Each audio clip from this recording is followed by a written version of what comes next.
Hello everyone, this is class 10 and we are learning the life process, a very important chapter of science, class 10. In our earlier videos, we have learned about the system of transportation in animals, especially in human being. The system of transportation, how the materials get transported from one part to another through circulation of blood, and we call the system circulatory system. And now today we will learn the system of transportation in plants. आज हम लोग plants में transportation materials का कैसे होता है, how do materials get transported, इन चीज़ों को हम लोग देखेंगे। पिछले दो पार्ट में आपने देखा था कि ह्यूमन में ट्रांसपोर्टेशन कैसे होता है। ये तो हम सभी जानते हैं कि ब्लड के द्वारा होता है, लेकिन ये ब्लड कैसे ट्रांसपोर्ट करते हैं, इसका मैकेनिज्म क्या है, इसका सिस्टम क्या है, ये कैसे कंट्रोल होता है। इसे कंट्रोल करने वाला जो ऑर्गन है हार्ट, उसके स्ट्रक्चर एंड उसके वर्किंग पर हमने डिस्कस किया था। इन सारी चीज़ों को हम लोग देख चुके हैं, अच्छी तरह से समझ चुके हैं, और आज इस वीडियो के थ्रू हम लोग देखेंगे ट्रांसपोर्टेशन इन प्लांट्स। प्लांट में ट्रांसपोर्टेशन कैसे होता है जानना चाहिए। तो पहली बात तो हम ये जान लें कि एनिमल, स्पेशली हम ह्यूमन से कंपैरिजन करते हैं, क्योंकि हमने जो पिछला सिस्टम पढ़ा है वो अबाउट ह्यूमन पढ़ा है, हमारे बॉडी में कैसे ट्रांसपोर्टेशन होता है। तो एक बात हम लोग जान लें कि हमारे बॉडी को अधिक एनर्जी की जरूरत होती है। एनिमल्स में भी, specially apes and mammals, need much more energy to sustain its life because we all are hot blooded. Our body temperature remains the same throughout the season, throughout the year. तो animals को अधिक energy की जरूरत होती है, उसमें भी human है हम लोग, उसमें भी मैमल्स हैं, एप्स हैं, इन्हें तो और भी ज़्यादा एनर्जी की जरूरत पड़ती है क्योंकि हम लोग हॉट ब्लडेड हैं। तो जितना अधिक एनर्जी की जरूरत होगी, उनका सिस्टम ऑफ ट्रांसपोर्टेशन भी उतना फास्ट होगा, उतना एफिशिएंट होगा।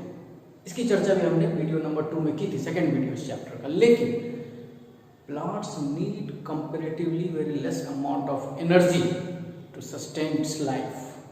प्लांट्स को कम एनर्जी की जरूरत पड़ती है, उन्हें मूव नहीं करना है, वो ऑटोट्रॉप्स होते हैं, वो ऑटोट्रॉफिक नेचर उनका होता है, और भी बहुत तरह की बातें हैं जिसकी वजह से प्लांट्स को कम एनर्जी की जरूरत पड़ती है। इसकी चर्चा हमने पिछले वीडियो में की थी कि हमें अधिक एनर्जी की जरूरत क्यों पड़ती है। लेकिन फिर भी ट्रांसपोर्टेशन तो जरूरी है। ट्रांसपोर्टेशन तो होता है, फूड मैन्युफैक्चरिंग होता है, रेस्पिरेशन होता है, फूड का ट्रांसपोर्टेशन होता है, फूड के रॉ मटेरियल्स का ट्रांसपोर्टेशन होता है, अदर मटेरियल्स का भी ट्रांसपोर्टेशन होता है। ट्रांसपोर्टेशन तो होता है प्लांट्स में। तो आज हम लोग इस वीडियो में पढ़ेंगे how are these materials get transported in plants.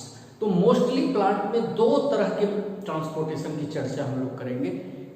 पहला, फूड मैन्युफैक्चरिंग तो लीव्स में होता है। तो लीव्स में फूड मैन्युफैक्चरिंग के लिए जो रॉ मटेरियल्स हैं, आपने फोटोसिंथेसिस में पढ़ा होगा, न्यूट्रिशन में पढ़ा होगा कि रॉ मटेरियल्स हैं कार्बन डाइऑक्साइड, ये तो एटमॉस्फेयर से मिली, स्टोमाटा के थ्रू लीव्स ने ले लिया। वाटर एंड, हम लोग सिर्फ वाटर के बारे में पढ़ते हैं, लेकिन water and minerals and other materials, other useful essential materials dissolve in it. उसे अब हम लोग केवल वाटर ना बोलते हैं, सैप बोलते हैं, SAP, SAP. SAP means materials dissolve in water. पानी, सिर्फ पानी नहीं, पानी में सॉइल जब एब्जॉर्ब करता है तो उसमें सिर्फ वाटर नहीं रहता है, सॉइल के अंदर जो न्यूट्राइंट्स हैं वो भी उसमें डिजॉल्व रहते हैं, और अब उसे हम लोग सिर्फ वाटर ना करके सैप कहते हैं। एनीवे, आगे बढ़ते हैं। तो फोटोसिंथेसिस के लिए लीव्स को चाहिए वाटर एंड मिनरल्स वगैरह भी।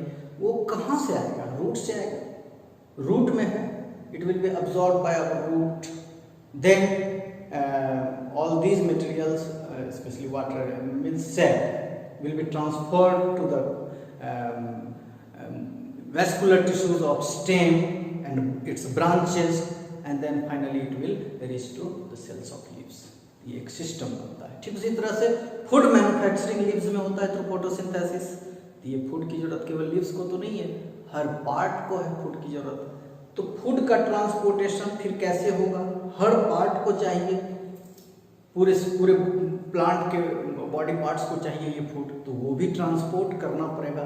तो हम जो फिलहाल पढ़ने जा रहे हैं ट्रांसपोर्टेशन को इस दो एस्पेक्ट में, एक transportation of water and mineral from soil to leaves, and second transportation of prepared food materials from leaves to different body parts. आपने पिछले क्लास 9 में टिश्यू चैप्टर में पढ़ा होगा प्लांट में दो वैस्कुलर टिश्यूज के बारे में। ये दो टाइप के वैस्कुलर टिश्यूज प्लांट्स में होते हैं, xylem and phloem. Xylem is responsible for conduction of water and mineral from soil to leaves, and phloem is responsible for conduction of prepared food material from leaves to different body parts of plants. तो आज उसकी जरूरत पड़ गई है, हम conduction पढ़ रहे हैं, ट्रांसपोर्टेशन पढ़ रहे हैं, तो जाइलम फ्लोएम को एक बार याद करना पड़ेगा। शायद काफ़ी कम बच्चों को याद होगा, ये कॉम्प्लेक्स टिश्यू होता है, कॉम्प्लेक्स परमानेंट टिश्यू माना जाता है जाइलम फ्लोएम को, आप याद करेंगे। और कॉम्प्लेक्स का मतलब ये टिश्यू अकेला नहीं रहता है, जाइलम में भी 4 प्रकार के सेल्स का वो समूह होता है। 4 सेल नहीं, 4 प्रकार के सेल्स होते हैं। शायद बहुत कम बच्चों को नाम होगा उस 4 सेल का याद। फ्लोएम में भी 4 टाइप के सेल्स होते हैं, शायद किन्हीं को याद है, अभी हम लोग उसकी चर्चा करने जा रहे हैं। तो जाइलम और फ्लोएम को यहाँ पर हमें याद करना पड़ेगा, जाइलम और फ्लोएम कैसे करते हैं ये सारा काम। लेकिन उससे भी पहले हमें एक वर्ड, एक टर्म समझना होगा, बायोलॉजी का काफ़ी इंपॉर्टेंट टर्म, ऑस्मोसिस। ऑस्मोसिस को याद कीजिए, ये भी आपने क्लास 9 में पढ़ा होगा सेल चैप्टर में, इसकी काफ़ी डिटेल में चर्चा की गई है प्लाज्मा मेम्ब्रेन के बारे में, जहाँ पर बताया गया है। मोटा मोटी हम लोग इतना याद करेंगे। ऑस्मोसिस क्या होता है? Osmosis movement of a material from its higher concentration to its lower concentration through a semi permeable membrane, और सेलेक्टिव परमिएबल मेम्ब्रेन भी कह सकते हैं इन केस ऑफ सेल। कोई भी मटेरियल अपने हायर कंसंट्रेशन से लोअर कंसंट्रेशन की ओर जाना चाहता है। जैसे दीवार के इस साइड शरबत है, उस साइड बिल्कुल पानी है, तो पानी का कंसंट्रेशन किधर जाता है? शरबत में तो चीनी का कंसंट्रेशन है, पानी का कंसंट्रेशन तो उधर जाता है जिधर बिल्कुल पानी ही है, सिर्फ पानी है। तो मूवमेंट ऑफ मटेरियल क्या होगा? शुगर पार्टिकल ए से बी की तरफ जाना चाहेगा, लेकिन वो जो रास्ता है, वो जो मेम्ब्रेन है, that will not allow sugar molecules to pass through, क्योंकि ये जो रास्ता है, ये जो मेम्ब्रेन है, उसके छिद्र इतने छोटे हैं कि शुगर मॉलिक्यूल उससे क्रॉस नहीं कर सकता है। वाटर मॉलिक्यूल बी से ए में आना चाहेगा, क्योंकि उसका कंसंट्रेशन उधर जाता है, और ये मूवमेंट ऑटोमेटिक होता है, इसमें किसी एनर्जी की जरूरत नहीं होती है, और ये मूवमेंट तब तक चलता रहता है जब तक इक्विलिब्रियम की स्थिति में आ जाए। इक्विलिब्रियम की स्थिति, इक्विलिब्रियम तो आएगा ही नहीं, मेम्ब्रेन सेमी परमिएबल है या सेलेक्टिव परमिएबल है। सेल का जो मेम्ब्रेन होता है, प्लाज्मा मेम्ब्रेन, वो सेलेक्टिव परमिएबल होता है। सेमी परमिएबल का ही एक टाइप है, एक स्पेशल टाइप का सेमी परमिएबल होता है, selective permeable. Semi permeable membrane में होता है क्या है कि सॉल्वेंट आर पार होता है, लेकिन सॉल्यूट आर पार नहीं होता। वाटर आर पार होता है, लेकिन उसमें घुले हुए जो सॉल्यूट्स होते हैं वे क्रॉस नहीं कर सकते हैं। लेकिन सेलेक्टिव परमिएबल में एक खासियत क्या होती है कि वाटर तो आर पार करते ही हैं उस मेम्ब्रेन से होकर के, कुछ खास सेलेक्टेड मटेरियल्स भी आर पार कर सकते हैं, स्पेशल। तो हमारा जो सेल है, उसकी जो मेम्ब्रेन है, सेल मेम्ब्रेन, जिसे प्लाज्मा मेम्ब्रेन या प्लाज्मा लेमा भी कहते हैं, वो सेलेक्टिव परमिएबल है। उससे होकर पानी तो आर पार कर सकता है, लेकिन सॉल्यूट मटेरियल्स आर पार नहीं कर सकते हैं। कुछ खास टाइप के ही सॉल्यूट मटेरियल आर पार कर सकते हैं उससे। अब यहाँ पर हम उस चीज का इंपॉर्टेंस देखेंगे, जो ये ऑस्मोसिस, इस पर हमने चर्चा की है क्लास 9 में। आज उसका हम लोग इंपॉर्टेंस देखेंगे, उसका एप्लीकेशन देखेंगे ट्रांसपोर्टेशन में कैसे होता है। हालांकि हर जगह आपने गौर किया होगा, ब्लड ने एब्जॉर्ब फूड, ये डाइजेस्टेड फूड मटेरियल को स्मॉल इंटेस्टाइन से एब्जॉर्ब कर लिया था। कैसे किया होगा? ऑस्मोसिस से किया होगा। बहुत जगह इसका यूज होता है, तो हम लोग थोड़ा सा उसे एक बार याद करने की कोशिश करते हैं। देखिए, ये प्लांट का रूट है।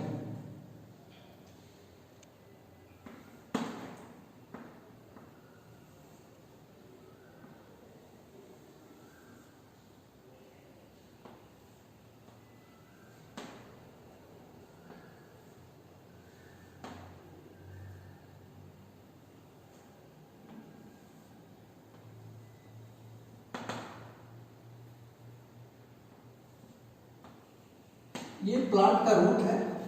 अगर आपको याद होगा, आपने कहीं पढ़ा होगा, तो आप इसे पहचानिए कि किस प्रकार का रूट है। Roots are of two types, tap root and fibrous roots.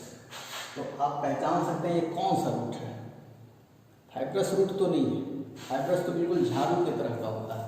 धान गेहूं के रूट्स को आप गौर करके देखिए, उसमें कोई मेन रूट नहीं होता है, उसमें कोई मेन रूट नहीं होता है। इसमें देखिए एक मेन रूट है जिसे प्राइमरी रूट कहते हैं, दीज आर सेकेंडरी रूट्स, और इससे भी निकले हुए होते हैं जिन्हें टर्सरी रूट्स कहते हैं।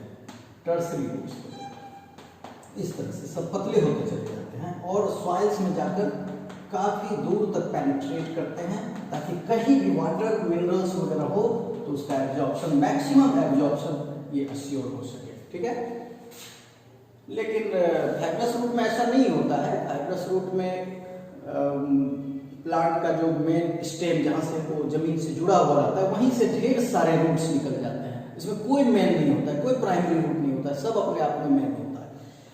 ये टैप रूट है। ठीक है, अब देखिए ये सॉइल में धंसा हुआ है, रूट है तो सॉइल में धंसा हुआ होगा। ये सॉइल पार्टिकल्स हैं, मिट्टी के पार्टिकल्स हैं, उसमें ये रूट्स धंसे हुए हैं, काफी गहराई तक होते हैं। अब हम जो पानी देते हैं सॉइल को, हम जो मिट्टी में पानी देते हैं, तो आपको बार बार पढ़ाया जाता है कि पानी बहुत ज़्यादा नहीं देना है, मिट्टी भीग जाए बस इतना पानी देना है। कभी कभी हम लोग क्या होता है, क्या लगता है पूरा पानी दे दें ताकि अब हमें 15-20 दिन तक इसे पटाने की जरूरत नहीं पड़े, उससे कोई फायदा नहीं होता है। बस हमें मिट्टी सॉइल पार्टिकल को भिगाना होता है। देखिए इसमें एक्चुअली होता क्या है, ये जो एक सॉइल पार्टिकल है, this is a soil particle, ये अगर आपने ज़्यादा पानी दे दिया तो दो सॉइल पार्टिकल्स के बीच में, ये भी सॉइल पार्टिकल है, ये भी सॉइल पार्टिकल है, ये भी सॉइल पार्टिकल है, तो सॉइल पार्टिकल्स के बीच में जो ये स्पेस होते हैं, इसमें पानी भर जाएगा। अगर आपने खूब पानी दे दिया है खेत में तो उससे कोई फायदा नहीं होता है प्लांट को। रूट्स इस वाटर को एब्जॉर्ब नहीं कर सकते हैं। प्लांट के जो रूट्स होते हैं, ये जो आप पानी देख रहे हैं सॉइल पार्टिकल्स के बीच में, वो वाटर उनके लिए यूजफुल नहीं है। कौन सा पानी यूजफुल है? जो बिल्कुल सॉइल पार्टिकल्स में चिपका हुआ है, एक फिल्म बना लेता है, सॉइल पार्टिकल्स के चारों तरफ एक फिल्म बना लेता है, जिसे हम लोग कहते हैं कैपिलरी वाटर। कैपिलरी वाटर देखिए, और यही वाटर जो होता है यूजफुल होता है प्लांट्स के लिए, कैपिलरी वाटर।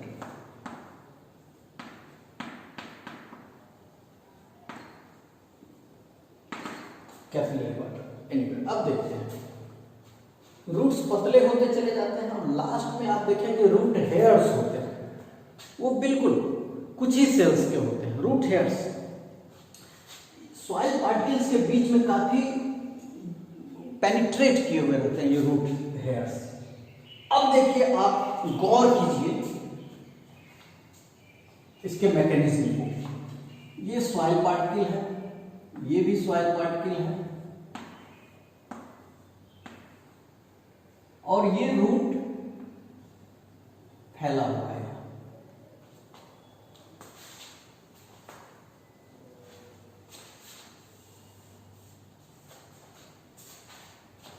ये रूट है प्लांट का।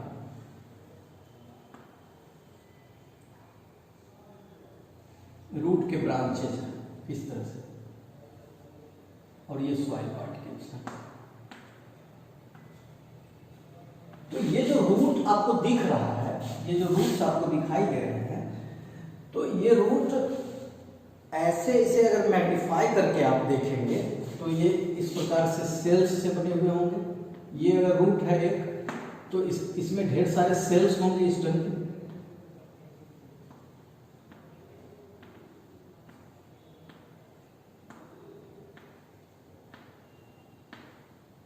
हर सेल में एक न्यूक्लियस होता है। जब आप सेल का चित्र बनाते हैं कहीं भी, तो न्यूक्लियस देना मत भूलिए, तब वो सेल कहलाएगा।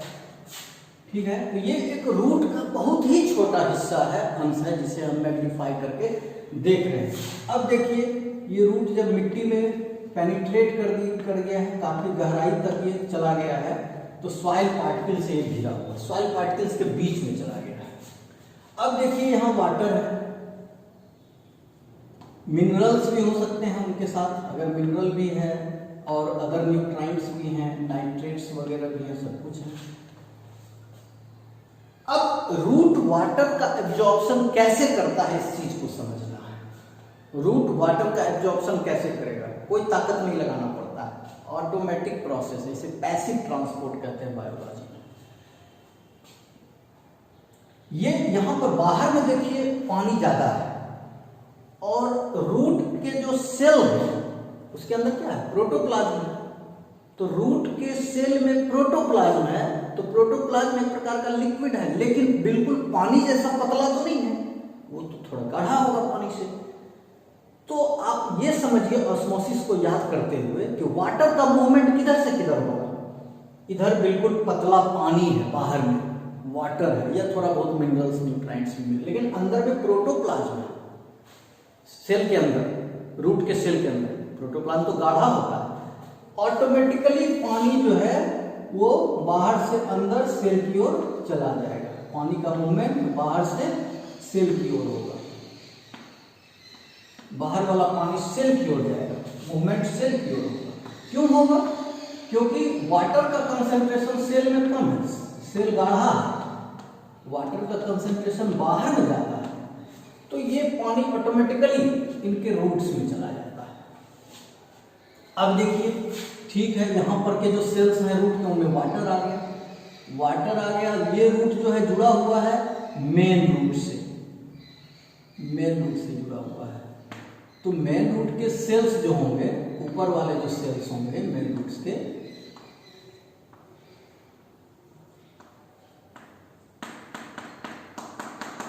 अब उनमें पानी कम है। नीचे वाले ये जो रूट हेयर्स हैं या सेकेंडरी टर्सरी रूट्स हैं, इनके सेल्स में पानी ज्यादा है, तो पानी क्या होगा, इधर कम है पानी, इधर अपने आप ये मूव कर जाएगा, इससे इसमें, इससे इसमें, इससे इसमें, इस प्रकार से मूव करता चला जाएगा। क्यों मूव करेगा, क्योंकि इस सेल में पानी है, इसमें नहीं है, तो पानी का कंसंट्रेशन इसमें ज्यादा है वाटर का, तो वाटर ऑटोमेटिकली, वाटर हमेशा चाहता है इक्विलिब्रियम की स्थिति हो जाए। दो सेल्स अगर एडजेसेंट हैं, आसपास में हैं, एक दूसरे के सटे हुए हैं, तो नेचर ऐसा चाहता है पानी का, या एक नेचुरल फिनोमेना है ये कि कंसंट्रेशन मटेरियल्स का समान हो जाए दोनों में। तो सॉल्यूट पार्टिकल्स भी आर पार हो जाए तो समान हो जाएगा, लेकिन सॉल्यूट पार्टिकल तो आर पार हो नहीं सकते हैं, इसलिए सॉल्वेंट यानी वाटर को ही आर पार होना पड़ता है। फिर अब इससे इसमें आ गया, तब इससे ज्यादा, यहाँ पानी का कंसंट्रेशन ज्यादा हो गया, पानी की मात्रा ज्यादा हो गई, इसमें कम हो गई, तो ऑटोमेटिकली पानी इसमें चला आएगा। इस प्रकार से रूट्स के अंदर के जो वैस्कुलर बंडल्स होते हैं, रूट्स के अंदर के जो जाइलम होते हैं, उसके सेल्स में पानी पहुंच जाता है, और यही जाइलम फिर स्टेम के जाइलम को ट्रांसफर करता है, और स्टेम धीरे धीरे यही प्रक्रिया आगे बढ़ती चली जाती है, और पानी ऊपर की ओर खिंचाता चला जाता है। किसके चलते हुआ ये सब कुछ, ऑस्मोसिस। ये प्रोसेस क्या कहलाता है, osmosis. Osmosis, movement of materials.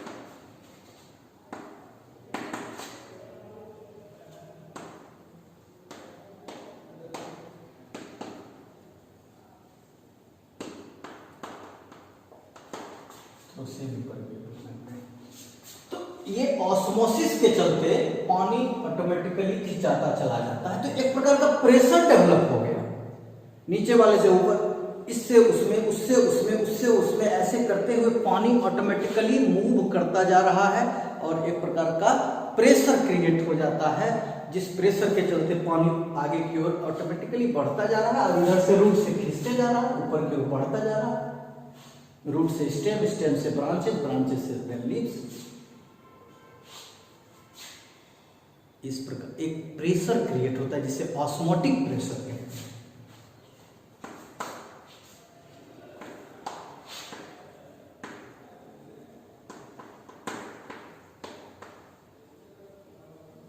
एक प्रेशर क्रिएट होता है, ऑस्मोटिक प्रेशर। ऑस्मोटिक प्रेशर के द्वारा पानी ऑटोमेटिकली ऊपर की ओर खिंचाता चला जाता है। वैज्ञानिक ऐसा ही मानते थे कि पानी इसी तरह से खींचा चला जाएगा ऊपर की ओर। इसे कहते हैं ascent of sap. Ascent means, ascent word ascent से बना हुआ है, असेंडिंग ऑर्डर, नीचे से ऊपर की ओर जाना, तो वही है असेंट। असेंट मीन्स चढ़ाव, तो पानी का चढ़ाव ऊपर की ओर होता है। लेकिन धीरे धीरे ये कंसेप्ट तो लोगों के मन में था ही कि ऑस्मोसिस के द्वारा पानी खिंचाता चला जाता है, लेकिन धीरे धीरे इसमें कुछ सवाल उठने लगे। कुछ लोगों ने कहा कि ठीक है, ऑस्मोटिक प्रेशर की वजह से पानी मूव करेगा आगे, प्रैक्टिकली तो ये बिल्कुल सही है और थियोरेटिकली भी ऐसा होता है। थियोरेटिकली ऐसा सही है और प्रैक्टिकली भी ऐसा होता है, लेकिन प्रैक्टिकली ऐसा देखा गया कि जो प्लांट्स काफी लंबे होते हैं, ट्रीज आर वेरी टॉल, कुछ कुछ प्लांट्स तो काफ़ी बड़े होते हैं, 300 350 फीट ऊपर होते हैं। यूकलिप्टस, कोइया, इन सारे प्लांट्स के हाइट काफ़ी होते हैं। तो सवाल उठता है कि उतना हाइट तक वाटर एंड मिनरल्स को असेंड करने में जितने प्रेशर की जरूरत पड़ेगी, क्या ऑस्मोटिक प्रेशर में उतना दम होता है? इसे प्रयोगशाला में चेक किया गया और फाइनली कंक्लूजन यह निकला कि ऑस्मोटिक प्रेशर में इतना ताकत नहीं है कि वो 300 350 मीटर ऊंचे प्लांट के लीव्स तक पानी को पहुंचा दे। तो फिर एक सवाल उत्पन्न हो गया, एक सवाल अराइज हुआ कि how are these water and minerals get transported from root to leaves of plants. इसका मतलब कोई दूसरा मैकेनिज्म भी है ट्रांसपोर्टेशन ऑफ वाटर का, जिसके बारे में हम लोग अभी नहीं जानते हैं। वैज्ञानिकों ने ऐसा सोचा। उसके बाद इस पर वर्क होने लगा कि इसका मतलब नीचे से पानी रूट से स्टेम, मेन ट्रंक, फिर देयर ब्रांचेस और फिर काफी ऊंचाई तक आखिर जाता कैसे होगा।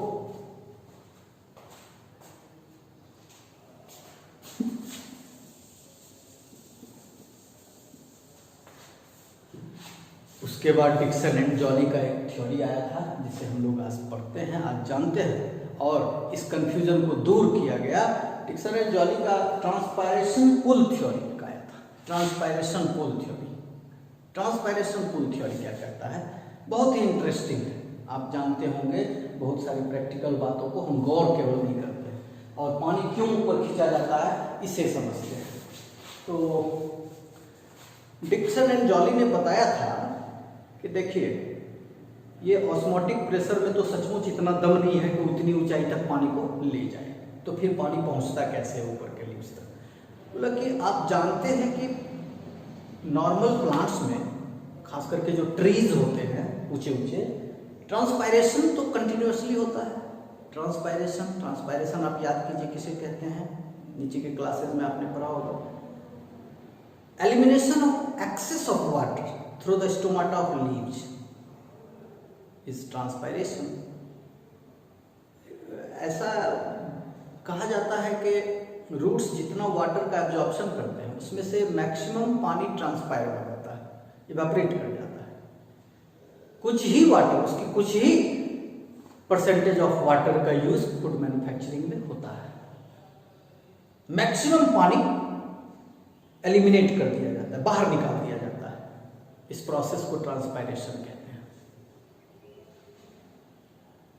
तो डिक्सन एंड जॉली ने बताया था अपने थ्योरी में कि कंटिन्यूअसली ट्रांसपायरेशन होते रहने से एक पुल, एक सक्शन क्रिएट होता है। अब सक्शन को आप याद कीजिए, ये सक्शन क्या होता है? आप कभी अपने गांव में डीलर के यहाँ गए होंगे, पहले कैरोसिन ऑयल डिस्ट्रीब्यूट होता था पीडीएस में, तो कैरोसिन ऑयल रखा हुआ रहता था एक ड्रम में, और आप गए कैन लेकर के, छोटा सा 5 लीटर का, तो केरोसिन ऑयल वो ड्रम से कैसे आपके 5 लीटर वाले कैन में वो डालेगा? ड्रम को उठा करके तो उससे उड़ेलना संभव नहीं है। तो वो एक पाइप रखता था, ठीक ना, एक पाइप रखता था। एक बार मुंह लगा के खींच लिया हवा और फ्लो जनरेट हो गया।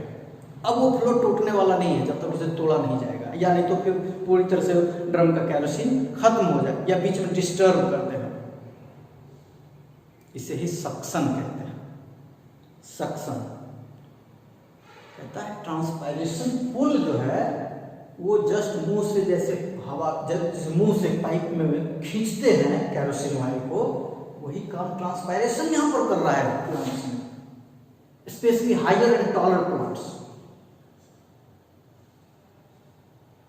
ट्रांसपायरेशन कंटिन्यूअसली हो रहा है, उसकी वजह से एक सक्शन क्रिएट हो गया, एक फ्लो क्रिएट हो गया, ये पानी कंटिन्यूअसली ऊपर खिंचा रहा है। इसके लिए एक वर्ड का यूज किया गया था, ट्रांसपायरेशन पुल। ट्रांसपायरेशन ही खींचता है इस पानी को। तो जो टॉल प्लांट्स होते हैं, काफी ऊंचे ऊंचे प्लांट्स होते हैं, उनमें केवल ऑस्मोसिस से ट्रांसपोर्टेशन पॉसिबल नहीं है, बल्कि ट्रांसपायरेशन की मदद से पानी ऊपर की ओर खिंचाता चला जाता है। यानी कि ट्रांसपायरेशन का क्या यूज हो गया हमारे लिए, कितना इंपॉर्टेंट यूज हो गया। अभी तक तो हम लोग जानते थे a process to eliminate excess of water in leaves through its stomata, लेकिन अब तो उससे भी ज्यादा important, it's responsible for transportation of water and mineral from root to leaves. इस थ्योरी में एक और खास बात बताई गई थी, adhesive and cohesive property of water is also helpful in this process. What are adhesive and cohesive properties? Adhesive property और cohesive property क्या होता है? किसी दूसरी वस्तु से चिपक जाने का गुण, वो adhesive property कहलाता है। जैसे आप फेविकॉल को क्या कहते हैं? adhesive। और अपने आप में चिपक कर रहने वाला गुण कोहेसिव। जैसे ऑयल, पारा, मरकरी। ऑयल को क्या होता है कि ऑयल आपस में चिपक के रहता है। ऑयल के जो पार्टिकल्स, ऑयल के जो मॉलिक्यूल्स होते हैं वो आपस में चिपक कर रहते हैं, उनमें कोहेसिव प्रॉपर्टी होता है। फेविकॉल में क्या देखे हैं, या जो भी चिपकाने वाला चीज होता है गम, उसमें एडेसिव प्रॉपर्टी होता है, दूसरे के साथ चिपक जाता है। But water is a unique liquid, it has adhesive as well as cohesive property. इसमें एडेसिव प्रॉपर्टी भी होता है, कोहेसिव प्रॉपर्टी भी होता है। फायदा क्या होता है उससे? कोहेसिव प्रॉपर्टी की वजह से एक वाटर मॉलिक्यूल दूसरे वाटर मॉलिक्यूल के साथ चिपका हुआ रहता है, यानी ऊपर जब खिंचा रहा है तो अपने नीचे वाले वाटर मॉलिक्यूल को भी वो खींचेगा, क्योंकि सारे वाटर मॉलिक्यूल से एक दूसरे के साथ चिपक कर रहना पसंद करते हैं। They have cohesive property. और इसे चेक कर सकते हैं आप, जमीन पर थोड़ा सा पानी गिरा दिए, ढेर सारी धाराएं बन जाती हैं, और आप गौर करेंगे जब दो धारा आगे चलते चलते एक दूसरे के करीब आने लगती हैं तो आपस में बड़ी तेजी से मिलती हैं। It is the proof of its cohesive property.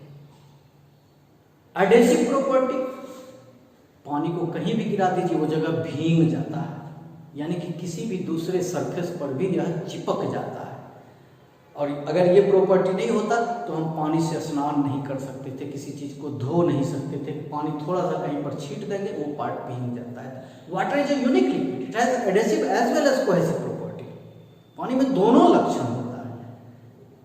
तो एडेसिव कोहेसिव प्रॉपर्टी का तो ये लक्षण, ये फायदा हुआ कि वो एक दूसरे वाटर मॉलिक्यूल से एक दूसरे के साथ चिपके हुए हैं और ट्रांसपोर्टेशन में हेल्प हो रहा है।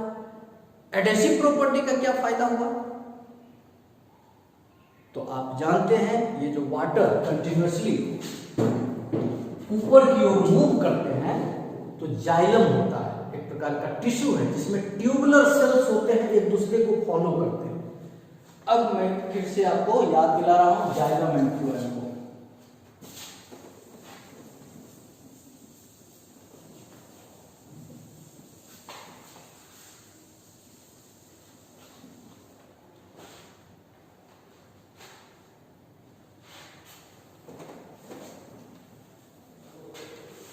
जाइलम आपको याद होगा ट्यूबुलर सेल्स होते हैं।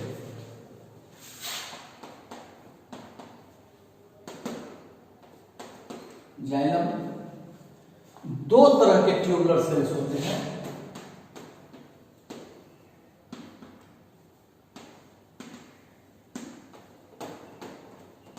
Tracheids and vessels. और पेरेन्काइमा एंड स्क्लेरेन्काइमा तो होते ही हैं न्यूट्रिशन के लिए और उसे फिजिकल सपोर्ट के लिए। पेरेन्काइमा एंड स्क्लेरेन्काइमा ये जाइलम फ्लोएम दोनों में होते हैं, लेकिन जाइलम में ये दो ट्यूबुलर सेल्स होते हैं, ट्रैकीड्स एंड वेसल्स। ये दोनों ट्यूबुलर सेल्स ठीक उसी तरह से होते हैं जैसे आप मानकर चलिए पाइप, पानी को ऊपर पहुंचाने के लिए पाइप, उसी तरह से ये पाइप लाइक सेल्स होते हैं, एक दूसरे को कंटिन्यू करते हैं। तो एडेसिव प्रॉपर्टी का क्या फायदा है कि ये जो पाइप लाइक सेल्स होते हैं,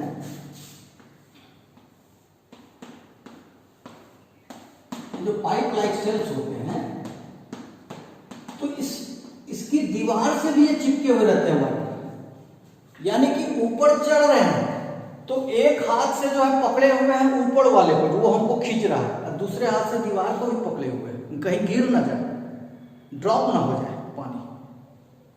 तो adhesive and cohesive property of water also help in the process of transportation of water and mineral.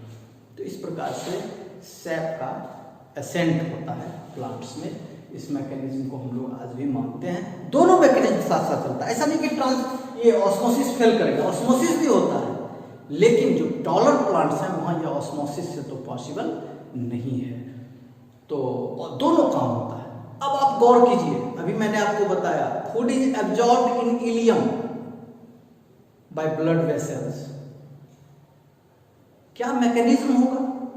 Concentration of glucose is higher in the lumen of ileum and concentration of glucose is lower in blood cells। क्या होता होगा? Automatically, या blood plasma automatically वो glucose absorb हो जाता होगा। इसे passive transport कहते हैं। तो ये ऑस्मोसिस काफी इंपॉर्टेंट होता है। कोई भी चीज का हायर कंसंट्रेशन जहाँ है ज़्यादा, वहाँ से वो लोअर कंसंट्रेशन की ओर अपने आप चल जाता है। इसे ही हम लोग ऑस्मोसिस कहते हैं। ऑस्मोसिस के द्वारा ट्रांसपोर्टेशन कंटिन्यूअसली चलता रहता है।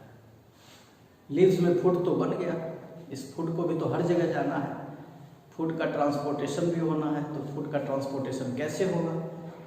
तो ठीक जाइलम के ही तरह फ्लोएम होते हैं, वो भी 4 प्रकार के सेल्स से बने होते हैं, 4 टाइप के सेल्स होते हैं। याद होगा seal tubes,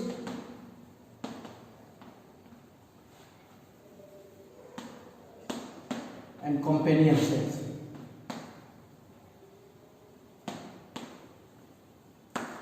seal tubes and companion cells, ये 2 प्रकार के सेल्स हैं। साथ ही साथ 2 तरह के पेरेन्काइमा, कोरेन्काइमा तो होते ही हैं। ये फूड को हर पार्ट तक पहुंचाते हैं। इसमें जो ट्रांसपोर्टेशन होता है वो पैसिव होता है, इसमें एनर्जी खर्च होता है, ये ऑटोमेटिकली नहीं होता है। यहाँ पर एक खास फर्क जाइलम एंड फ्लोएम में हमको डिस्कस करना चाहिए। अक्सर ऐसा लोग समझते हैं, बच्चे समझते हैं, जब जाइलम फ्लोएम में फ़र्क बताने को कहा जाता है कि xylem is responsible for transportation of water and mineral from leaf to root to leaves and phloem is responsible for transportation या कंडक्शन ऑफ फूड। ये तो एक फ़र्क है, एक पानी को कंडक्ट करता है और दूसरा लीव्स को करता है। ऐसा भी कह देते हैं बच्चे कि movement of materials in xylem is always upward and in phloem is always downward. Xylem में तो बिल्कुल नीचे से ऊपर ही जाता है, लेकिन फ्लोएम में ऐसा नहीं होता है। फ्लोएम में मूवमेंट सिर्फ अपवर्ड, डाउनवर्ड नहीं होता, अपवर्ड भी हो सकता है, क्योंकि फूड की जरूरत हर किसी को है। वाटर मिनरल की जरूरत केवल लीव्स को है, इसलिए जब भी जा रहा है नीचे से ये ऊपर जा रहा है।